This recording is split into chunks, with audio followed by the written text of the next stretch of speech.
नमस्कार. Black and व्हाईटमध्ये आपलं पुन्हा एकदा स्वागत.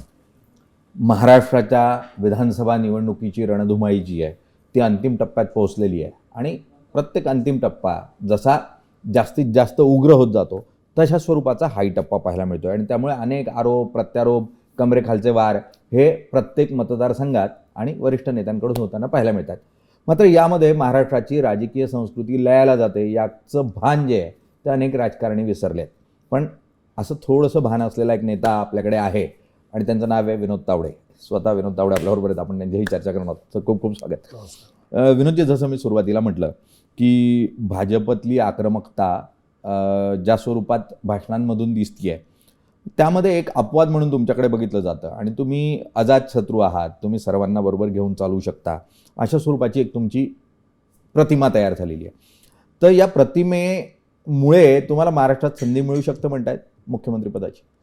नाही, या प्रतिमेचा असा काही संबंध नाही. मी राजकारण करत असताना कसं करायचं हे एक तत्त्व मी माझ्यासाठी तर नक्की ठरवलं आहे आणि त्यामुळे कुठल्याही सत्तेच्या राजकारणात नुकसान होत नाही हाही माझा अनुभव आहे. मी विरोधी पक्षनेता असताना विलासराव देशमुख, अजितदादा, सुनील तटकरेंवर तुटून पडायचो, पण जेवणाची सुट्टी झाली तर मी एखादं जेवायचो सुद्धा.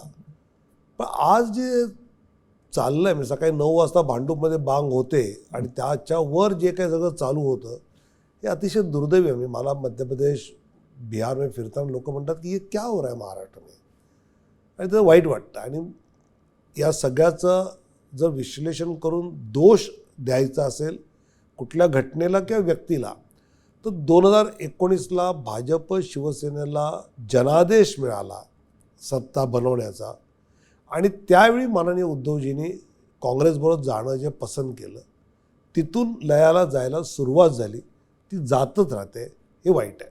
अगदी. तुम्ही बिहारचे प्रभारी म्हणून काम करता, तिथली सत्ता पण आणण्यामध्ये तुमचं मोठं योगदान होतं. तर बिहारमधून महाराष्ट्राकडे बघताना तुलना कशी कराल उत्तर प्रदेश, बिहार आणि महाराष्ट्राची राजकीय दृष्ट्या? नाही, मी महाराष्ट्राचं pre-19चं चित्र पाहिलं तर एक प्रगल्भ राजकारण ज्याला म्हणता येईल अशा स्थितीला ते होतं.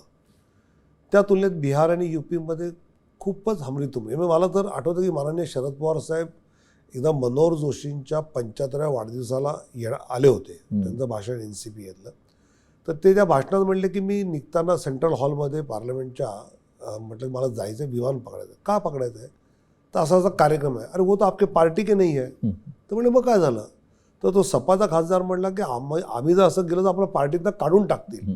इतकी हमरीतुमरी चालते. एक बिहार UPमध्ये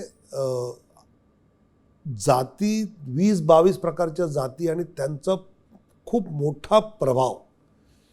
इथे तसं पाहिलं तर OBC, मराठा, SC, ST आणि फॉरवर्ड असे 5च मेजर प्रकार त्यातले येतात. त्यातल्याच OBCमध्ये माळी, धनगर असे अजून एखाद नुसता मोठा वाढला तर अदरवाईज असं काही.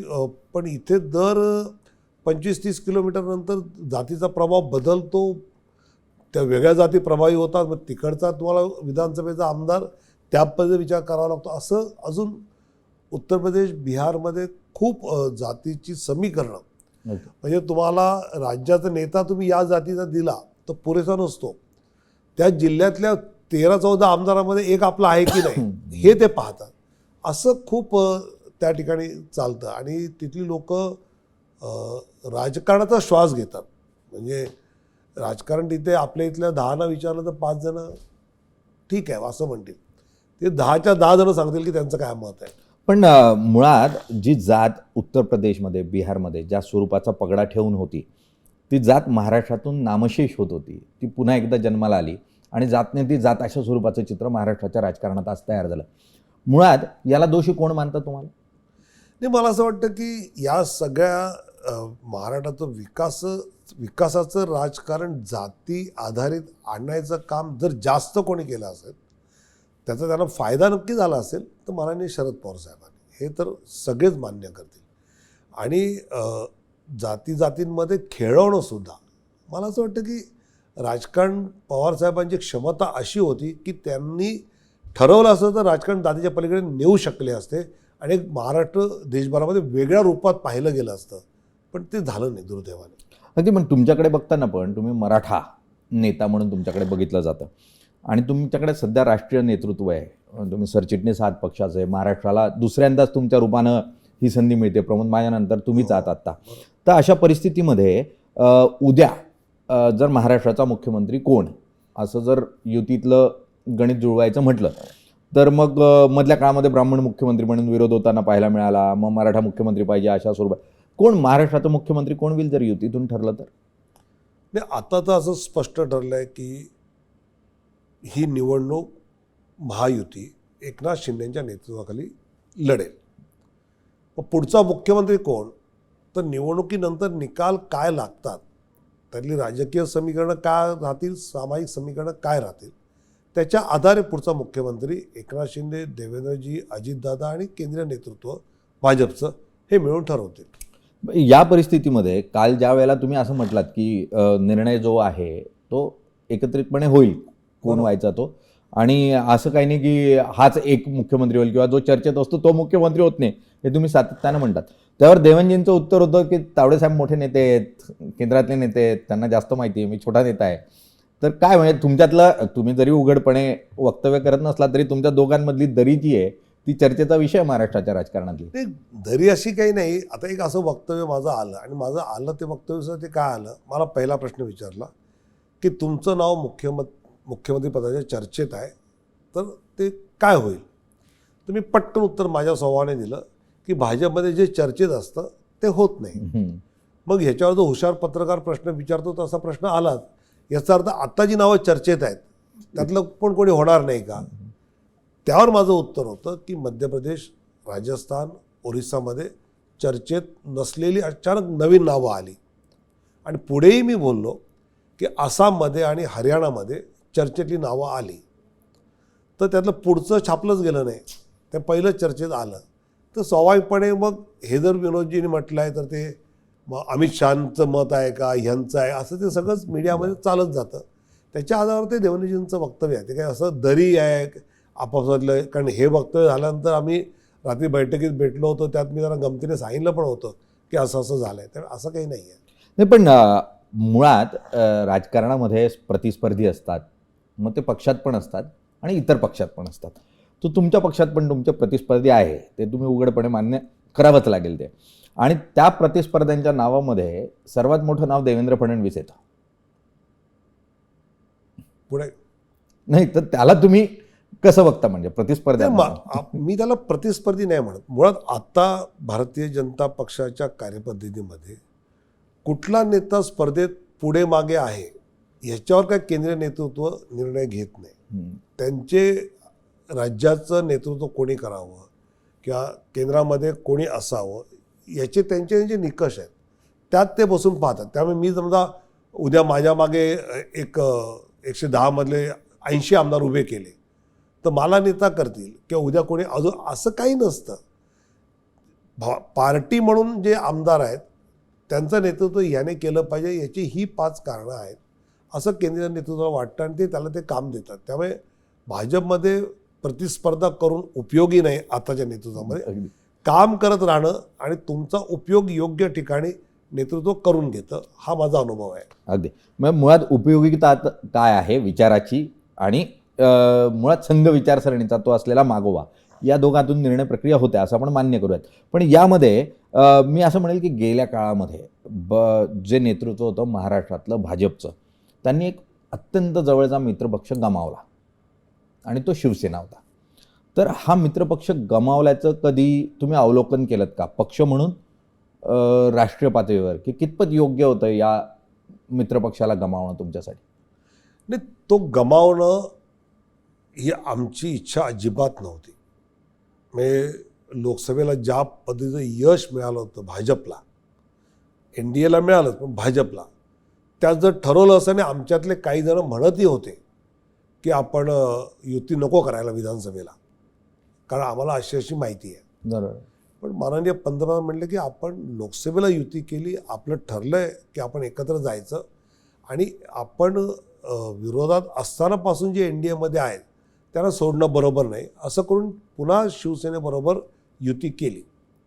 तर ती केल्यानंतरच्या निकालानंतर जे उद्धवजींचं एक कृती ठरली की ज्या काँग्रेसला त्यांनी जवळ केलं, हे माननीय शिवसेना प्रमुख बाळासाहेबांचं वक्तव्य आहे की आयुष्यात काँग्रेसबरोबर जाणार नाही, वेळ पडली तर शिवसेना विसर्जित करेल, आणि राम मंदिराला विरोध करणारी काँग्रेस, सावरकरांना विरोध करणारी काँग्रेस, 370ला विरोध करणारी काँग्रेस, त्याच्यावर जाण्याचा जर निर्णय घेतला तर मला असं वाटतं ह्या पक्षाची जी हिंदुत्ववादी पक्ष म्हणून आपल्याला तो जवळ पाहिजे असं वाटत होता, हा हिंदुत्वापासून लांब गेलेला पक्ष आहे हे त्यावेळी लक्षात आलं. मग वाईट नाही वाटलं. उद्धव ठाकरे सातत्यानं म्हणतात की कोण म्हणतं की बाळासाहेब काँग्रेसबरोबर नाही गेले, मग प्रतिभाताईंच्या वेळेला गेले नाही का? तर काँग्रेसलाच मदत केली ना त्यावेळेला. प्रतिभाताईंना ज्यावेळेला राष्ट्रपती करायचं होतं त्यावेळेला उघडपणे त्यांनी मदत केली. त्याच्या अगोदरही तर समाजवादी पक्षाबरोबर पण गेले होते मुंबई महानगरपालिकेच्या निवडणुकीमध्ये. तर मग बाळासाहेब हे या विचारसरणीबरोबर गेलेच नाही, हे मुळात विश्लेषणच चुकीचं आहे असं उद्धव ठाकरेंचं म्हणणं. तर उद्धवजींचं असं जर विश्लेषण असेल, प्रतिभाताईंबरोबर गेले याचं कारण मराठी माणूस, मराठी महिला ही राष्ट्रपती होते आहे आणि त्याला त्यांनी प्राधान्य दिलं. आता ते जर मराठीचं महत्त्व उद्धवजींना इतकं कमी करायचं आहे की काँग्रेसबरोबर जाणं आणि प्रतिभाताईंना पाठिंबा देणं हे एकच आहे, तर अवघड आहे उद्धवजींचं. जर येत्या काळामध्ये जर युतीला हव्या तितक्या जागा मिळाल्या नाही आणि त्या परिस्थितीत जर उद्धव ठाकरेंची मदत घ्यावी लागली तर तुम्ही मदत घ्याल का? मुळात अशी स्थिती येणारच नाही असं माझं मत आहे. पण अशी वेळ आली तर आता मी म्हटलं असं मतभेदापलीकडे मनभेदपर्यंत गेलं आहे. त्यामुळे आयदर आम्ही पण नाही जवळ जाणार किंवा तेही जवळ येणार नाही, अशी आताची दुर्दैवाने स्थिती आहे. या परिस्थितीमध्ये उद्धव ठाकरे तर मतभेदापर्यंत आणि मनभेदापर्यंत पोहोचलेले आहेत. पण शरद पवारांची तीच परिस्थिती आहे. शरद पवारही आता येणार नाही, मनभेदापर्यंत पोहोचलात तुम्ही शरद पवारांबरोबर? शरद पवार कधी असे इतके बरोबर नव्हते आले आघाडी म्हणून. त्यांनी जेव्हा जेव्हा येऊ म्हटलं ते कधी आलेच नाहीत. बाहेरून पाठिंबा त्यांनी 14ला दिला होता काही दिवसासाठी, पण अदरवाईज ते बरोबर कधी आले नाहीत. त्यामुळे असं नाही, पवार साहेबांचं जे मराठा इझम आहे ना, ते जर आपण पाहिलं ते पश्चिम महाराष्ट्रातलं आहे आणि ते विशेषतः अँटी सवर्ण आहे त्यांचं. आणि मराठवाड्यातलं जो मराठा स्पिरिट आहे तो सो कॉल्ड अँटी दलित आहे. त्यामुळे तिथे फार स्टँडिंग नाही आहे पवारसाहेबांना किंवा NCPला. विदर्भात मराठा कुणबी एक असल्यामुळे तिकडे तर NCP अस्तित्वातच नाही आहे. तर असं जर त्यांनी अलायन्स BJP बरोबर केला तर तो त्यांच्या किंवा त्यांच्या पक्षाच्या तरुण नेत्यांच्या भविष्याला तो त्यांना घातक ठरेल असं वाटेल. त्यामुळे बहुधा ते येणार नाही. मग असंच मानून चालायचं की अजित पवारांनाही घातक आहे पुढच्या काळामध्ये युतीबरोबर राहणं? अजितदादांचं असं नाही. अजितदादांची लिडरशिप जी आहे ना, मी नेहमीच राष्ट्रवादी काँग्रेस म्हणतो की हे बटाट्याचं पोतं आहे जे राष्ट्रवादी नावाने बांधलं आहे. जो तो आपापला आहे. अंकुश टोपे, राजेश टोपे, राजाराम बापू पाटील, जयंत पाटील, अशी भुजबळ, अशी ती खानदानी त्या पिढ्यात त्यांच्या आमदार होत आहे. आणि अशा एक चांगल्या एक गट्टा 20, 22, 30, 40 आमदारांचं आम्हाला बळ मिळतं तर आम्ही सरकार चांगलंच आणू शकतो. आत्ता ज्या स्वरूपामध्ये सरकारमधल्या काळामध्ये पडलं राज्यातलं आणि त्यानंतरची जी स्थिती झाली ती आणखीनच महाराष्ट्रातल्या राजकारणामध्ये अत्यंत दयनीय परिस्थिती होती. तर या परिस्थितीमध्ये उद्धव ठाकरेंचं म्हणणं आहे की तुम्ही सत्ता जिहाद करताय आणि ज्या ज्या राज्यामध्ये सत्ता येत नाही तिथे मग भाजपचं सत्ता जिहाद असतं आणि त्यातून सत्ता जी आहे ती काबीज केली जाते आणि तोच प्रकार सातत्यानं केला जातो. मुळात कुठलाही पक्ष राजकारणात जो असतो तो सत्ता प्राप्तीसाठीच असतो. उद्धवजींनी सुद्धा 19ला सत्ता प्राप्तीसाठीच केलं मुख्यमंत्री पदासाठी, तर तोही काय मुख्यमंत्री जिहाद होता का त्यांचा? माझं मत आहे की सत्ता तर आलीच पाहिजे, पण ती आणत असताना कुठल्या निकषावर कॉम्प्रोमाइज करणार नाही हे तर ठरवावंच लागेल. ते जर तुम्ही नाही ठरवलं तर शिवसेना नाही आम्हाला आता काय सत्ता नको, आम्ही आपले चळवळ चालू, असं नसतं. सत्ता मिळवावीच लागते. नाही पण तावडे साहेब तुम्ही म्हणताय कॉम्प्रोमाइज करायला नको सत्तेबरोबर जाताना. तुम्ही अजित पवारांबरोबर कॉम्प्रोमाइज केलं ना. त्या अजित पवारांना ज्यांच्या विरोधात तुम्ही गाडीवर पुरावे घेऊन फिरत होतात 10-10 वर्ष, त्यांना तुम्ही बरोबर घेऊन बसलात सत्तेमध्ये. मुळात आम्ही अजितदादांना सत्तेत बरोबर का घेतलं तर त्याचं प्रमुख कारण हे होतं की भाजप आणि एकनाथ शिंदेची शिवसेना आल्यानंतर आम्ही 149 म्हणजे 4-5च मार्जिन होतं. ह्या 4-5चं भांडून झालेल्या सरकारमधलं मार्जिन हे हे स्थिर सरकार देतच नाही. त्यामुळे स्थिरता यायला, चांगली कामं महाराष्ट्राची करायला अजितदादांचा गट येणार असेल तर तो उपयोगी होता. आता अजितदादा भ्रष्टाचारी आहे असा प्रश्न आमच्या अनेक मतदारांना, आमच्या अनेक कार्यकर्त्यांनाही पडतो. माझा त्यांना एकच प्रश्न आहे, ठीक आहे तुम्ही म्हणता ते आहे, पण 2014ला 113 जागा भाजपला, 123 जागा भाजपला मिळाल्या, ते बहुमत नव्हतं आपलं. मग या सो कॉल्ड भ्रष्टाचारी अजितदादांना तुम्ही बाहेरून पाठिंबा घेतला होता, तो कसा त्यावेळी चालला तुम्हाला? जर त्यावेळी चालला मग आता काय नाही चालत. त्यामुळे आपण निकष काय आहे तर आपण भ्रष्टाचार होऊ देत नाही.